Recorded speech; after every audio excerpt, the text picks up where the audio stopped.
I really tried to bury my military experience. I tried to bury it, and you would not let me. And because there was a lot of emotions tied to that experience that I didn't want to face. And so you really are a good coach when it comes to seeing someone outside the frame, their skill set, and then coaching them to believe that this can be brought into a new market or used at a later time.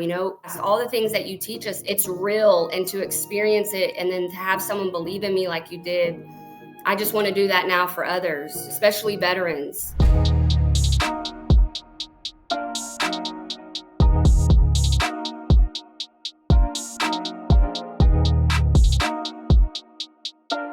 Okay, we're live. It's Sunday night.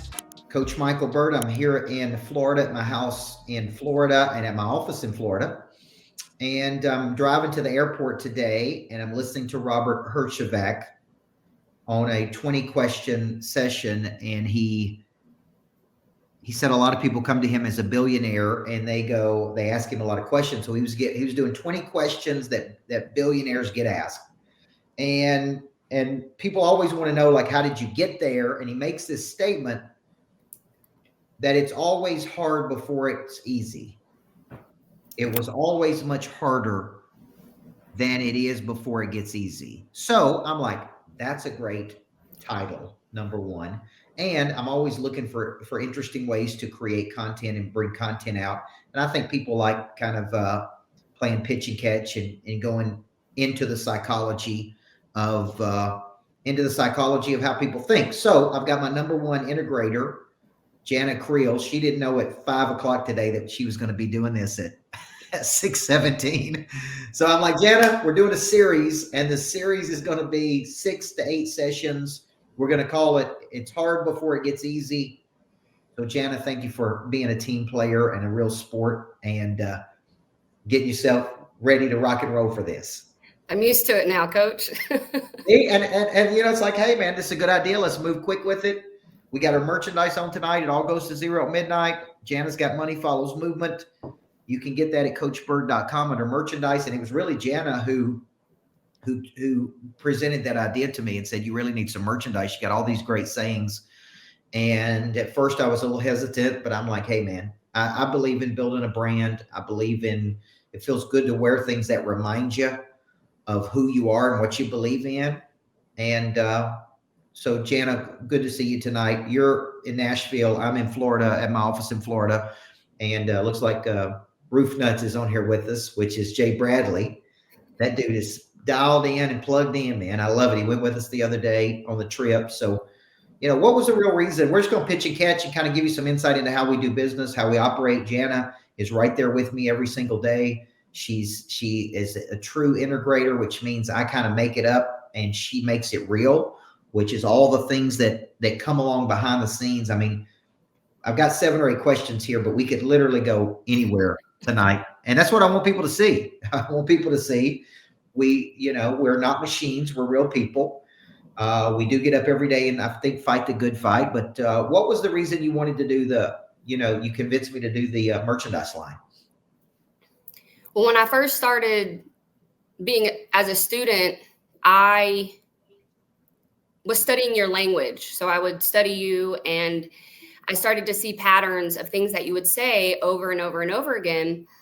And I was like, these are really great tools and sayings to combat mental health. Yep. And so at the time when I first became a student, I was looking for a coach that could help me with more of mental health. But my learning style isn't passive or just listen to these affirmations. I'm not one of those girls. And so when I came across you and I was studying your language model and your patterns, I came across all these really solid sayings, like it all goes to zero at midnight. Some will, some won't. So what? Yep. People thought I was going to take my shirt off right there. That's what they thought. I got a double dose tonight, folks. I got the sweatshirt and the undershirt. So keep going. And so what I did is I just started accumulating what I call the language of winning. And I would say I'm up to 50 sayings now that I go through every morning after my morning training. And I kind of pick where I'm at in life, and I pick one of these sayings, and I just, with rejection, it was one of them, some will, some won't, so what? And I would literally say that to myself anytime I was overwhelmed with feelings of rejection. And so I'm like, he's a coach. I'm using this. I'm seeing a lot of results. We got to get this out to the world. And, when I presented it to you, I was like, okay, I think he's been burned somewhere along the lines with merchandise. And so what I did was package it up, and I just kept pushing you and pushing you. I'm like, this could really impact a lot of people if they adopted the language of winning the way that I did. It's not just merchandise. It's an adoption. It's a language. It's a therapy to me. And I think a lot of people out there, if they look at this merchandise line that way, it could really change your life. Well, and the most important talks you're going to have is with yourself. It's like, that's what, so at Price Pritchett said, everybody needs a coach in their life. But the truth is, in the morning when you're there getting ready for work and like I'm out on the road somewhere, like there's nobody there to give me a pep talk. It's like, you got to learn the language of winning versus the language of losing, or what I say, the language of winning versus the language of whining. That's why Pritchett really says the most important talks, is controlling your own mind. So I think what these do for me, I got on the jet today with Chuck McDowell, and he said, get on my plane and fly down. And we got to talk, and he's like, I love that, man. It all goes to zero at midnight. It's like, I love that. And I'm like, well, it's just a mental thing you tell yourself. No matter if you have millions of dollars of passive income coming in, no matter if you have recurring revenue, if you just tell yourself it all goes to zero at midnight, man. Money follows movement. Money follows energy. Money follows circulation. Money never follows whining. It never follows complaining. It never follows low energy. So I think coaching, and you came from an athletic background. You were a great athlete. You played softball, and did you pitch? I played second base and center field. Yeah. So you kind of grew up. When you were looking for a coach, how did you find me? Do you remember? Yeah. Like, how did you locate me? Yeah, it actually came across Selena from Andy Elliott, and was really drawn to her, being a strong female in business, predominantly surrounded by men. That is my style of work, military, things like that. I just learned that I thrive better around strong men. And so I gravitated to Selena. And when I discovered Andy Elliott, I was like, I've got to experience this. And so I went out to one of their events. And then I think the algorithm, after I went there, Brad Lee and then Coach Michael Burt started showing up on my socials. But I knew that, Andy Elliott and them were good, but what I was really searching for, they didn't have. And so when you came across my page, you were talking about purpose. And one of the videos was, it only takes one person to believe in you. And, if you say, I believe in you to someone, that could change their whole life. And at that time in my life, that is exactly what I needed to hear. Even though you were a stranger and you did not know me, I took your words in coaching as if you were talking directly to me through that screen. And it was game over at that point. Well, a lot of people ask me, what is the difference between you and Andy Elliott and Bradley and Grant Cardone? And the truth is every person that you work with has a unique past. What makes a coach different is they have their past. This is what there's 8 billion people on planet Earth. There's no two people who have the same past.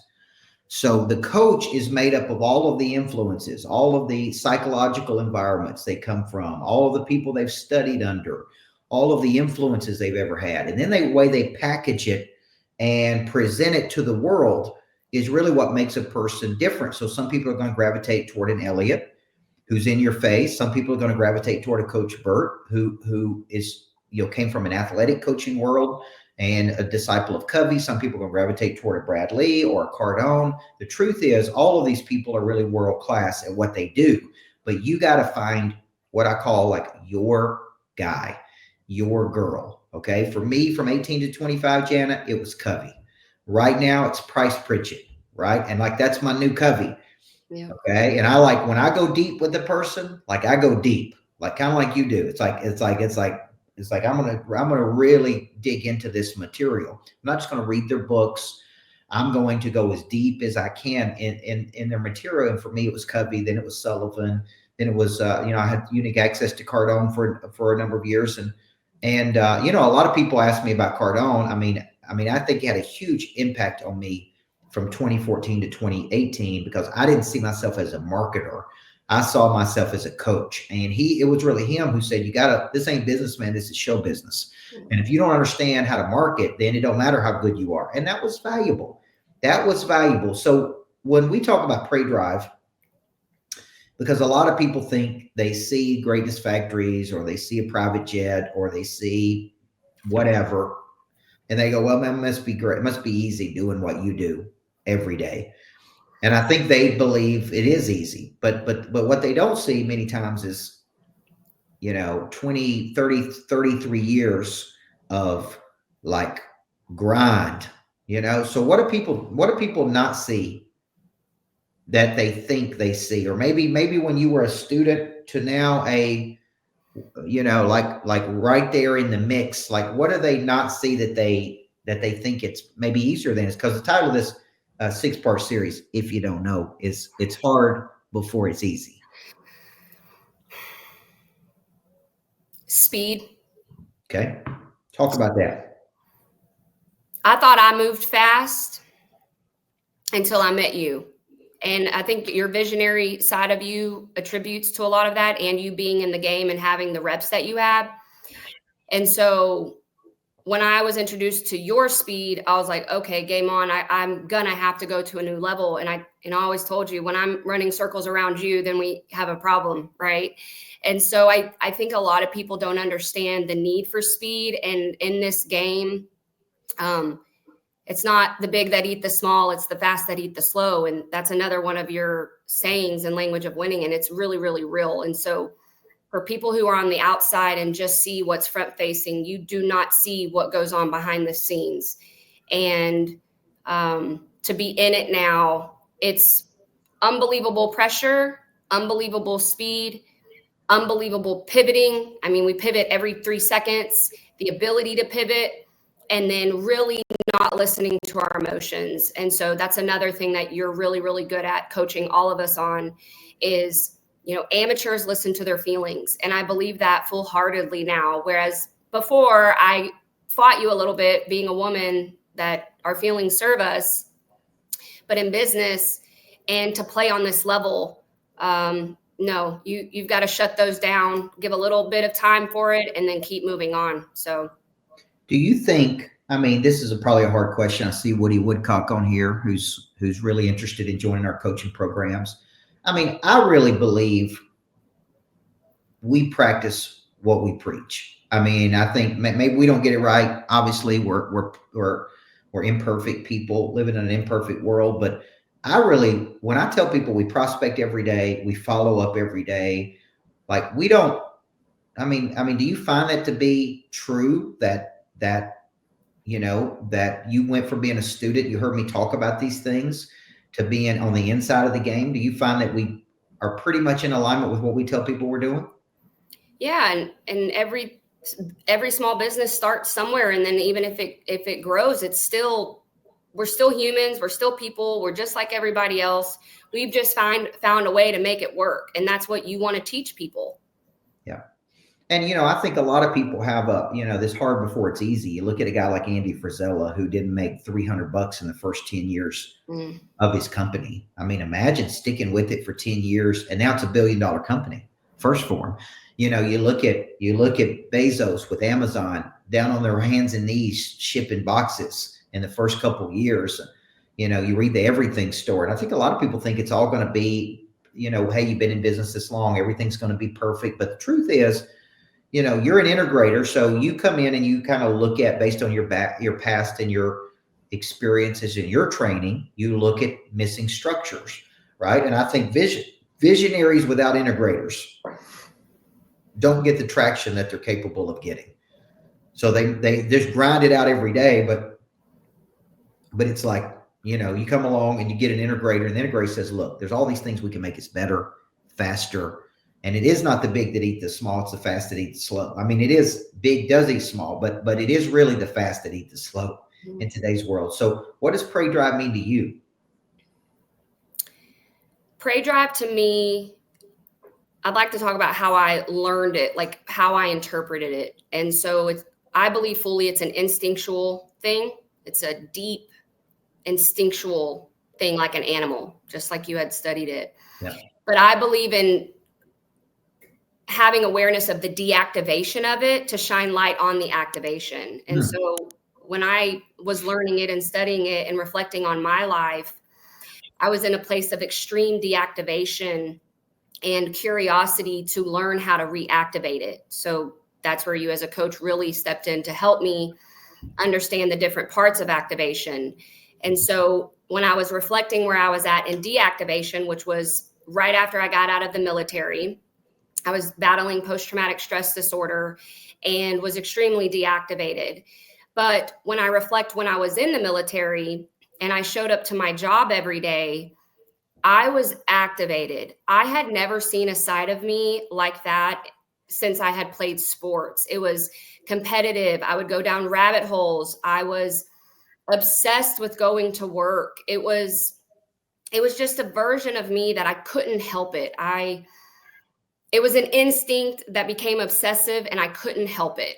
So when I got out and was deactivated, emotionally, spiritually, physically, I was searching to get that version of me back again. And when I found you and you were teaching about Pray Drive, I was like, oh my gosh, that was Pray Drive.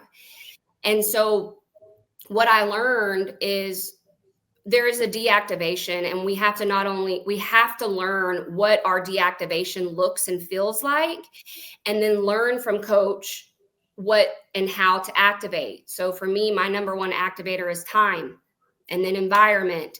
And then I've learned all the different ways that I can activate myself.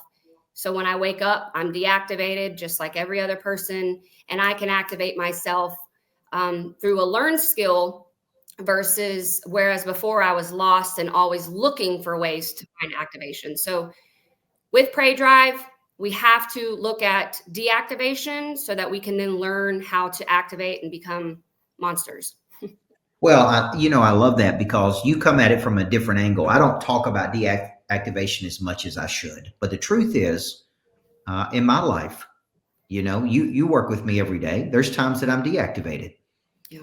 There's time that life knocks the shot out of you, as Tim Story would say. There's times you put your heart and soul into something, you get sucker punched. So deactivation is a real thing, right? And I don't talk about it like that in the book, like deactivate the Pray Drive. But the truth is, most people's Pray Drive has been deactivated. Mm-hmm. And then they sit in it for a while, and then they settle, and then they cement, and then they accept it. And it's like they're just capable of so much more, which is why I wrote the book 8-Figure Skills Stuck in 6-Figure Vehicles, and you edited that book. And I went back and have been reading that book, and I'm like, gosh, it's a great book to make a person think about, like, what is the level 10 opportunity to you? But where there's no Pray Drive, there's no profit. Yep. Where there's no Pray Drive, there's no pursuit. Where there's no Pray Drive, there's no nothing. So the deactivation of that drive from whatever happens to you in life. Now, the real trick is using the negative things of life, the dark side of Pray Drive, fear, worry, doubt, insecurity. We've been talking with a guy who said he was interested in scaling the Greatness Factory. We got the Greatness Factory up and going. It's been very profitable. I've been very pleased with it. I could always be better, but it's been very profitable. And then, he just kind of came to me out of the blue and said, I'm out. I'm not interested. And at first it really pissed me off. I'm like, damn you. Like, man, number one of your shops wasn't doing the numbers I'm doing. Like your very first one probably wasn't even close to the amount of volume I've done in 7 months. So at first I was like mad and pissed off. And I was like, I called him, and in a joking way, I was like, I thought you were a smart dude. That's the first thing that came out of my mouth to him. Not in a bad way, but man, I thought you were smart, man. This is a business that's going to go. This is a business that's going to go big. And the truth is, I got off that phone call and I go, thank you, I owe you. Because I'm a guy that loves, I love for somebody to tell me something ain't gonna work. And maybe that was his purpose in the universe. I mean, you go much deeper than I do into a lot of manifestation, and you just have a real depth about you that I really like, because it's like, you go deeper into a lot of these things, and I'm like, maybe that was his purpose in my life, was just really piss me off and go, you know what, I'm going to scale 50 of these or 100 of these, then I may sell it for a couple, $100 million, and then I'm going to send you a thank you card that says thank you. I needed that. Like I was kind of relying on him, which goes against everything I teach, Jana, is never place your destiny in somebody else's hands. And I was kind of relying on, he's going to come in and take us. But the truth is, nobody's coming to take your ideas. Nobody's coming to save you. Nobody's coming to do it except you, which is what we teach. So it's like, okay, we go where we feel celebrated, not tolerated. And he was real nice. We didn't have a bad conversation. He said, look, I love you, man. He said, you're an interesting character. I don't even know if there's a lot of you out there. And that's my main concern with the greatness factories. Can we replicate it in another market? I think we can. I think there's other concepts we got, but whatever the case may be. Now, with you working with us, are you thinking bigger? Is this helped you to think bigger? Because I felt like you were in Houston, Texas, and you're kind of out there on your own doing it, right? And you're kind of on this island to yourself, running your business, which I don't think is easy. And then you get plugged into this network, and then you start kind of shining where more people can see you. I mean, how does this help you think a lot bigger?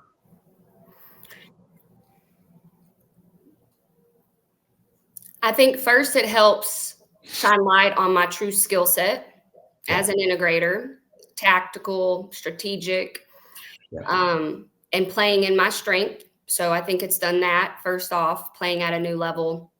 And then being in rooms with more money, higher level individuals, it's built a confidence that I've always believed that I should play at, but it's like a confirmation. So it's very humbling to me. So when we dream really, really big and we're not seeing things, I think we can function from a place of insecurity. Like it's so far out of reach that it can't happen to me. But believing and then being in it, it's very humbling, because then it just confirms that we should dream big, right? It's like full circle thing of, I was over here being such a visionary, but still in an insecure place because I wanted it so bad, but wasn't really sure if I could attain it. And then given an opportunity that I have now to step into it, humbled me, and then just confirmed that if you're dreaming big and you are wanting to play at a different level, you chase that dream, and then your confidence will grow over time. And then just repeat the steps. Now I'm thinking of bigger plays. What bigger rooms do I want to be in? And it's really growing my confidence. So thank you for the opportunity. Well, I really feel like you were exactly what I wrote about in the book. I felt like you were a level 10 person stuck, not even a level 4 vehicle, because the truth is a lot of the stuff that you were doing may come back full circle. That's with right. What we're going to do at some point in the future. So to me, there's no wasted movement, folks. Nothing that happens in life is a wasted move. I used to say that as a basketball coach, because I teach the players to keep the ball like real tight. And it's like, don't let anybody grab the ball from you. It's like there's no, but in the business world, the movements you had were not wasted because they're going to be utilized. Everything you were doing, everything you did in the military, everything was there's no wasted movement. I see Ari Madrana, who I've done some coaching with, super woman, Freddie Blanton, running them Bobcats, super dude. So joining us tonight. So we got a lot of cool people. You can get that book, 8-Figure Skills Stuck in 6-Figure Vehicles, at coachburt.com. I think it's /store. And if not, just go to coachburt.com. But when you're thinking about it, it's like when you were that person that I was looking for. It's like, she is super talented, and we're going to put her on a bigger stage. We're going to assemble this talent, and we're going to put her in a bigger arena. And to me, that's that's really part of it. I'd like to add that that's one of your skill sets as a coach, is to look at somebody and see their skill. Inside the frame, you can't see it, but you being on the outside, you pulled that stuff out of me. I really tried to bury what my military experience. Yeah. I tried to bury it, and you would not let me. And because there was a lot of emotions tied to that experience that I didn't want to face. And so, you really are a good coach when it comes to seeing someone outside the frame, their skill set, and then coaching them to believe that this can be brought into a new market or used at a later time.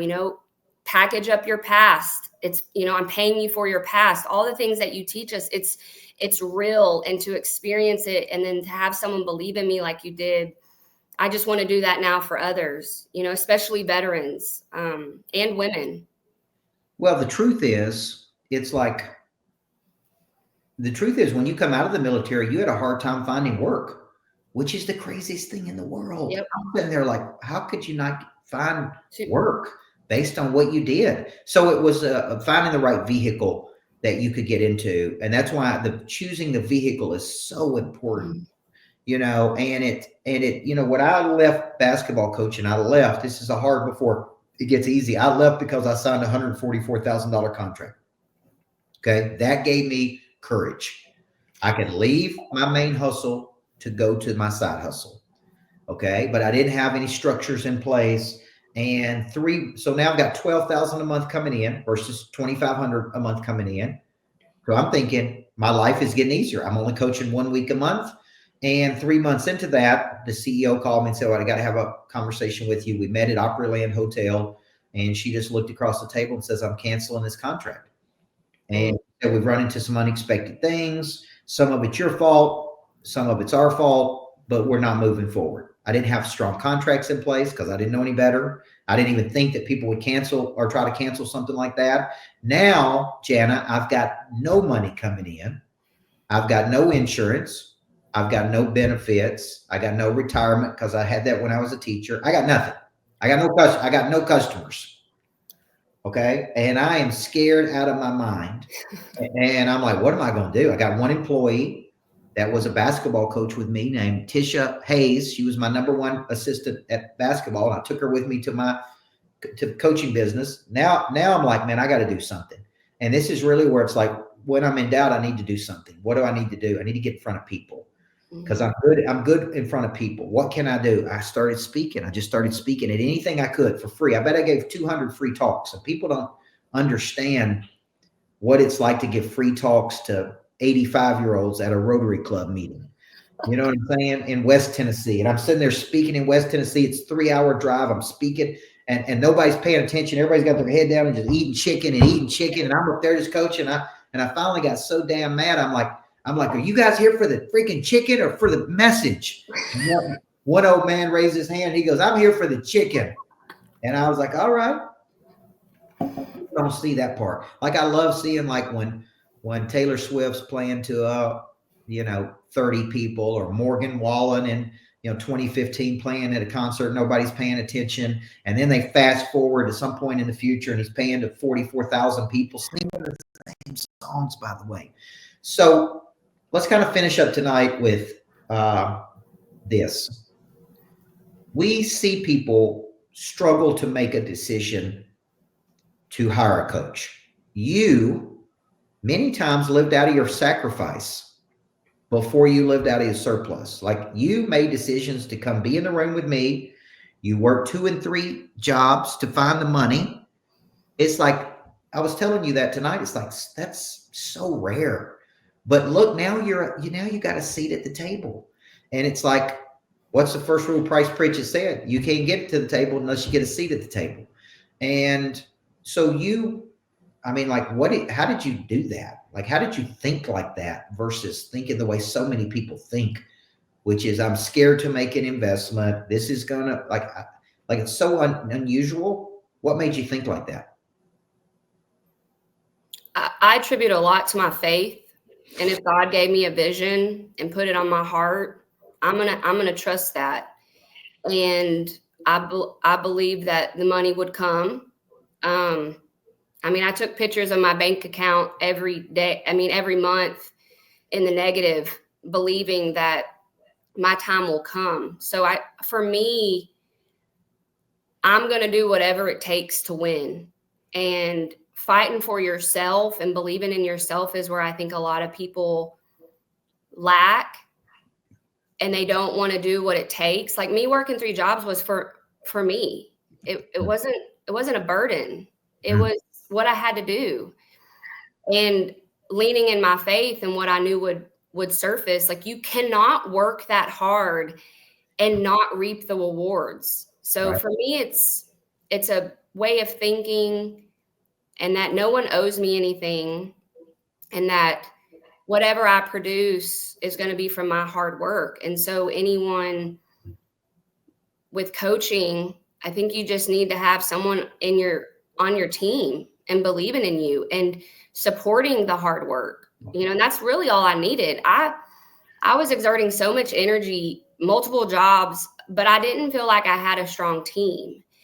And now that I have some really good people in my life believing in me, I'm dangerous. Like, I feel dangerous. And I thought I was dangerous then. Like, I view myself in an entirely new light now because I bet on myself and I believed in myself. And even though I didn't have the money, or I didn't look a certain, whatever it was, whatever I thought of myself, I just karate chopped those thoughts and I pushed beyond it, and I leaned into my faith. Yeah. And that's a term that Dave Blanchard taught me, is when you have negative thoughts, you just literally karate chop it and push it over there and say, I'm not going there today. I'm at my best when I'm in creation.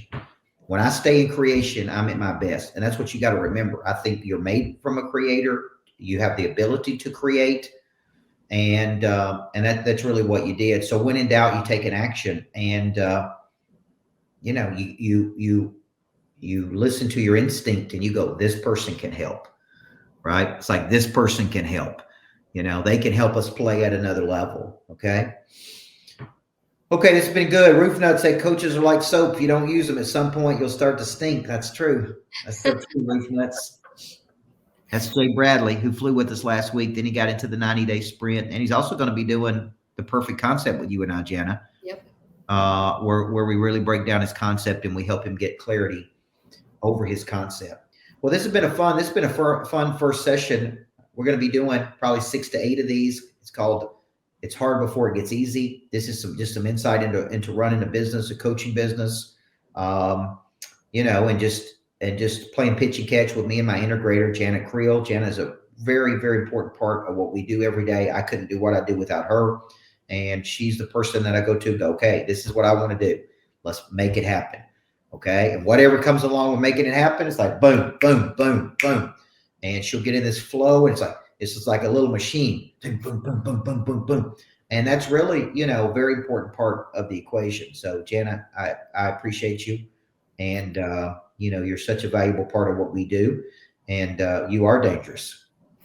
Once you get going, like once you really figure this out, like you could be, you have all these skill sets. So everybody needs a great person right there who can help them implement and execute. But this has been a great, we're going to do 6 to 8 of these guys on StreamYard, live stream them to YouTube. Subscribe to my YouTube channel, for the love of goodness. I'd like to get this. I'm still frustrated. I got 12,000 people. I'd have 150,000 people on the YouTube channel, but we're going to kick out more content. It's a great Sunday night to get your mind ready for what your body's about to do this week. It's called "It's Hard Before It Gets Easy." Jana, thank you for a great night tonight. Boom. Let's have a big week, okay? Money, look at this. Look, folks, come on. I'm taking it all off here. Okay, there we go. Boom. It all goes to zero at midnight, and it goes to zero at midnight. Okay? And we got underwear coming next. Says it all goes to zero at midnight.